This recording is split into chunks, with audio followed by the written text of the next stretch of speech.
Hi guys, I'm here with Mary in the Pediatric Outpatient Clinic.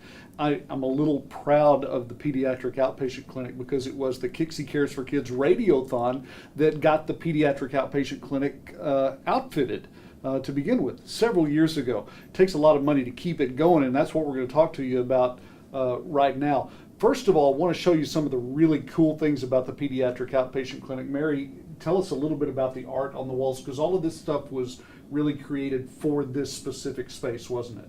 Right, like local artists had a project to make a box, like a shadow box that represented happy or fun, and so they donated these different boxes to portray that, and they're all around the room, so that's something fun for the kids to look at.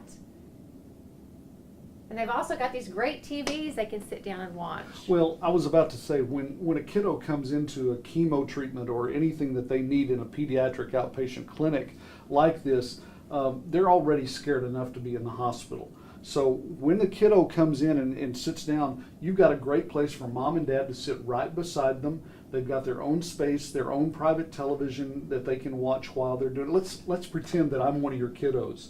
And so I'm going to sit down over here. Okay. And you're going to get me all set up and all ready for the pediatric. And this is not just chemo, is it? No, it's different kinds of different infusions, or maybe if we have to flush their port, it's like an IV inside surgically. Mm-hmm. Sometimes they just might need an injection or a lab draw. Okay, all right. So you'll set them up and you'll give them their own private television, and mom and dad are here, so everybody in the family is there and ready to do the deal. How long will a patient sit in this space, in this place, for a traditional chemotherapy? Traditionally, it might be about an hour. Wow.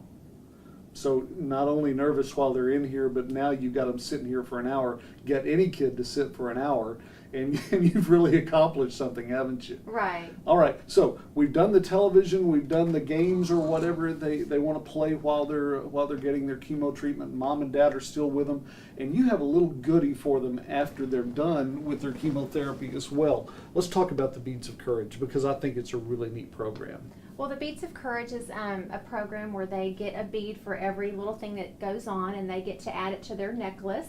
And so they bring their necklace with them, and depending on what they have done, like if they have their blood drawn, they get a black bead, or if they get a little poke, a needle stick, basically. Mm-hmm. Okay. If their hair has been falling out, they get a little face bead, because we do have children that are losing their hair with the chemotherapy. Sure. We have beads for getting blood transfusions. Just coming to the clinic visit, they get a blue bead. What is the bumpy bead?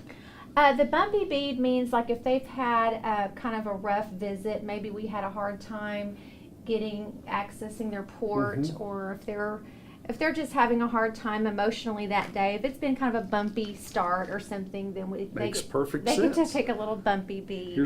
And you have a little heart bead. What is that one for? Well, the actual meaning for the heart is if they were to be transferred to the ICU, like say they were inpatient and they had to go transfer to the ICU, sure, they would get that. But courage. We give them all a heart. Sure. So sure, courage.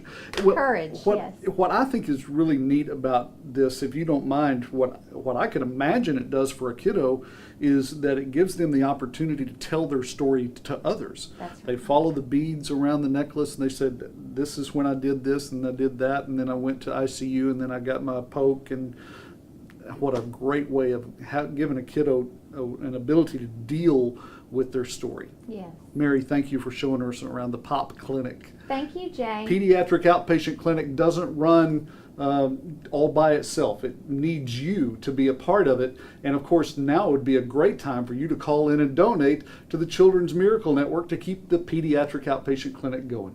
Back to you guys.